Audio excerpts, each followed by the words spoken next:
And when a homeless man approached Barron Trump, asking for just a single dollar, no one could have predicted what came next. A small act of kindness would ignite a nationwide movement, bring a broken family back together, and change countless lives forever. The city's heartbeat was relentless. Cars honked, pedestrians weaved through crowded streets, and conversations filled the chilly air. On the corner of Broad Street and 17th Avenue in Cleveland, Ohio, a man sat slumped against the wall of an aging convenience store. His worn, layered clothes offered little protection from the biting winter wind. Beside him, a cardboard sign rested on the pavement, the words scrawled in fading marker. "Anything helps. God bless." His name was Leonard, though few ever bothered to ask. At 42, he had spent almost a year on the streets. A string of misfortunes had stripped away everything he once held dear. Each day felt like a gamble. Some passers-by dropped a few coins into his cup, but most hurried past, their eyes carefully avoiding his. Shivering, Leonard adjusted his beanie, watching the endless stream of shoes moving before him, high heels, sneakers, polished loafers. But then something unusual caught his eye. Just a few feet away stood a pair of pristine white sneakers, expensive and clearly belonging to someone young and privileged. Intrigued, Leonard tilted his head, curiosity sparking as he studied the teenager wearing them. The boy was tall, composed, his hands tucked into the pockets of a sleek jacket. Squinting against the sunlight, Leonard thought the kid looked familiar, but he couldn't quite place him. The teenager stood at the corner, scrolling through his phone, seemingly unaware of the quiet attention he was drawing. Around them, people whispered, some even sneaking quick photos. Leonard hesitated. He rarely asked strangers for money unless they made direct eye contact. But there was something different about this boy, something still. As if, unlike the rest of the world, he wasn't in a hurry. Taking a breath, Leonard found his courage and cleared his throat. "Hey, young man," he called out, forcing a small smile. "Could you spare a dollar?" The teenager froze mid-scroll. Slowly, he turned his head, as if confirming that Leonard had actually spoken to him. In that moment, time seemed to slow. Leonard braced himself for rejection. Another shake of the head, another averted gaze. But what came next stunned him. "What do you need it for?" The boy's voice was calm, serious, yet completely free of judgment. Leonard swallowed. He hadn't expected an actual conversation. "A cup of coffee would be nice," he admitted, his voice raspy from the cold. "Maybe a sandwich if I'm lucky." Being questioned like this made him uneasy, but something about the boy's expression caught him off guard. It wasn't condescending, it was genuine curiosity. The teenager stepped closer, his phone now forgotten. Leonard could feel the weight of the onlookers' stares, their silent judgments. He wished he could disappear, but the boy's steady gaze held him in place. "What's your name?" the teenager asked. "Leonard," he answered softly. The boy gave a faint nod. "I'm Barron," he introduced himself. No arrogance, no sense of entitlement, just sincerity. The city's noise continued around them, but the air between them felt different, charged, as if something important was about to unfold. Leonard shifted uncomfortably, unsure of what to say next. Then, to his surprise, Barron crouched, so they were eye level. No one had ever done that. Leonard hesitated. He rarely told his story, but something in Barron's expression encouraged honesty. "Almost a year ago," he began, voice low, "I lost my job when the plant shut down. Then my health got worse. I couldn't keep up with rent, and—" He swallowed hard. Everything fell apart. Barron listened closely, his eyes focused, not pitying, just present. Around them, the crowd's attention intensified. People stopped. Some stared openly at the teenage heir kneeling beside a homeless man. "Do you have any family to help?" Barron asked. Leonard exhaled, shaking his head. "None left. My parents passed years ago. My brother, we haven't talked in ages." He let out a hollow laugh. "Hard to lose more when you've already lost it all." Barron was silent for a moment, as if absorbing every word. Then, without warning, he reached into his pocket. Leonard's heart pounded. He had only asked for $1, but Barron pulled out a crisp $100 bill. Leonard blinked. Was this real? Barron extended the bill. This should cover more than coffee. Leonard gaped, his voice cracking. Are you serious? Why would you do that? Barron simply shrugged. Because I can.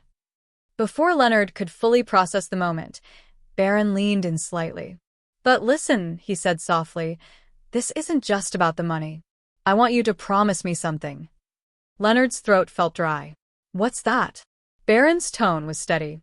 If I help you today, you help yourself tomorrow. Leonard felt his eyes sting. No one had ever handed him such a large sum and asked him to do something meaningful with it. He swallowed, nodding. Words failed him. Barron smiled faintly. Good. By now, a small crowd had gathered. Leonard noticed people recording with their phones, and heat rushed to his face. But Barron remained unfazed. He pulled out a notepad, scribbling something down. Go here tomorrow morning, Barron instructed, handing Leonard a slip of paper. They'll help you. Tell them Barron sent you. Leonard's hands shook as he unfolded the note. It was the address of a well-known shelter and resource center, a place that had helped many people get back on their feet. Barron's voice was firm. I'll make sure they're expecting you. Leonard clutched the note and the $100 bill like sacred artifacts. This wasn't just kindness. It felt like hope, like a path forward. He looked back at Barron, struggling to find words. Why do you care? He finally asked. You don't even know me. Barron's lips curved into a slight smile. Everyone has a story. Yours just hasn't been heard yet. If I can help, I should. Skepticism flickered in Leonard's mind. People didn't usually stop like this, without wanting something in return. But Barron met his gaze again. I expect nothing. But small actions? They can start something big. He pointed to the address in Leonard's hand. They've got job training, counseling, everything you need. All I'm asking is that you show up. Leonard's breath hitched. The weight of years on the street pressed against him. What if I screw up? He whispered. Barron's voice was gentle. Everyone fails. Quitting is the only real failure. The city noise blurred. In that moment, it felt like only the two of them existed. Leonard exhaled, gratitude and uncertainty tangling in his chest. He nodded. All right. His voice steadied. I promise. Relief flashed in Barron's eyes. He stood, dusting off his knees. Turning toward the onlookers, he spoke loud enough for them to hear. Kindness isn't just a gesture. It's a responsibility. Then, with quiet confidence, he walked away. Leonard sat there, gripping the note, feeling something he hadn't in years. Hope. When a homeless man asked Barron Trump for $1, no one expected what happened next. No one could have predicted that a simple act of kindness would ignite a movement, reunite a broken family, and change lives forever. The city pulsed with its usual rhythm, cars honking, hurried footsteps echoing against the pavement, voices overlapping in conversation. On a cold corner in Cleveland, Ohio, Broad Street and 17th Avenue, a man sat slumped against the wall of an aging convenience store. His worn, layered clothes barely shielded him from the biting winter wind. A cardboard sign lay beside him, the words scrawled in fading ink. Anything helps. God bless. His name was Leonard, though few ever asked. At 42, he had been living on the streets for nearly a year, a string of misfortunes stripping away everything he once had. Each day was a gamble. Some people dropped a few coins into his cup, but most rushed by, their eyes fixed on anything but him. Leonard adjusted his beanie, shivering as he watched the endless stream of feet passing before him. High heels, sneakers, polished loafers. Then something caught his attention. Just a few feet away, a pair of pristine white sneakers stood out, expensive, well-kept, clearly belonging to someone young and privileged. Curiosity flickered in Leonard's tired eyes as he glanced up. The teenager wearing them was tall, composed, hands tucked into the pockets of a sleek jacket. The sun reflected off his face, making him momentarily difficult to recognize. Leonard squinted. He looked familiar, but from where? The boy stood at the corner, scrolling on his phone, seemingly oblivious to the attention he was drawing. Around them, people whispered, some discreetly raising their phones to take pictures. Leonard hesitated. He rarely asked for money unless someone met his gaze first. But something about this teenager was different. He wasn't rushing like everyone else. He wasn't avoiding eye contact. He seemed still, as if time didn't push him forward like it did the rest of the world. Gathering his courage, Leonard cleared his throat. "Hey, young man," he called out with a small, hesitant smile. "Could you spare a dollar?" The boy froze mid-scroll. Slowly, he turned, his head tilting slightly, as if making sure Leonard was really speaking to him. For a moment, time seemed to slow. Leonard braced himself for rejection. Another hurried no, another averted gaze. But instead, the boy asked, "What do you need it for?"